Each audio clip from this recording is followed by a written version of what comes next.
বাংলার ইতিহাস, ঐতিহ্য ও সংস্কৃতিকে এগিয়ে নিতে এবং বিদেশের মাটিতে তুলে ধরার জন্য আরব আমিরাতের শারজায় আয়োজন করা হয় বাংলা বর্ষবরণের।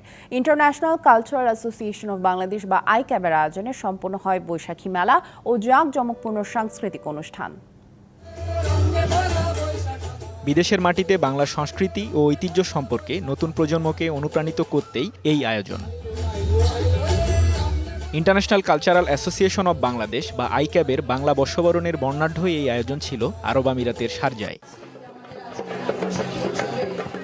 মঙ্গল শোভাযাত্রার মধ্য দিয়ে কার্যক্রম শুরু হয়। বৈশাখী আয়োজনে ছিল পিঠাপুলি, পান্তা, ইলিশ সহ দেশীয় হরেক রকম খাবার, বস্ত্রশিল্পের স্টল, বাংলাদেশ কনসুলেটর, হেলথ ডেস্ক। দুপুরের পর থেকে মেলায় ভিড় করেন প্রবাসীরা। সন্ধ্যার পরে কানায় কানায় পরিপূর্ণ হয় মেলা প্রাঙ্গণ। সুদূর আরব আমিরাতে এত বড় একটা আয়োজন সত্যি অভাবনীয়। সময় চেষ্টা করেছি আমাদের বাংলাদেশের নিজস্ব কৃষ্টি এবং সংস্কৃতি তুলে ধরতে, তারা যেন আমাদের বাংলাদেশের কালচারগুলো শিখে।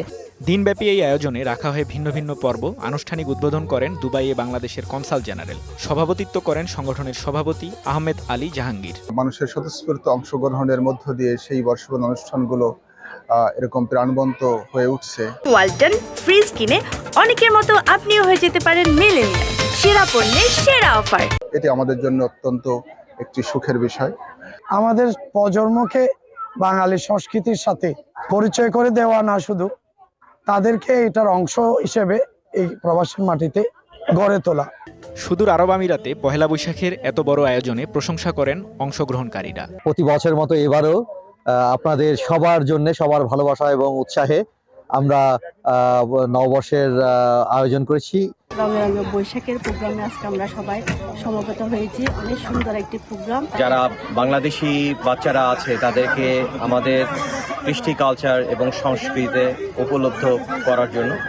নতুন প্রজন্মের কাছে বাংলাদেশের সংস্কৃতিকে তুলে ধরতে এমন আয়োজন বড় ভূমিকা রাখবে বলে মনে করেন প্রবাসী বাংলাদেশিরা। বৈশাখ নিয়ে যে আমাদের আয়োজন, আমরা এটা ইউএর মাটিতে ফুটিয়ে তুলতে চাই। যে বাংলা চর্চাটা তারা শিখাচ্ছে, এটাই সবচেয়ে বড় কথা।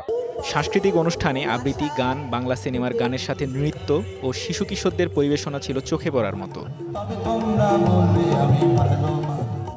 মামুন রেজা এবং তানিয়া নোভার সঞ্চালনায় অনুষ্ঠানে অতিথি ছিলেন আয়ুব আলী বাবুল, ইঞ্জিনিয়ার এম মোর্শেদ, সাইফুদ্দিন আহমেদ, বাইজুন নাহার চৌধুরী, জেসমিন আক্তার, ইয়াসমিন মেরুনা সহ অনেকে।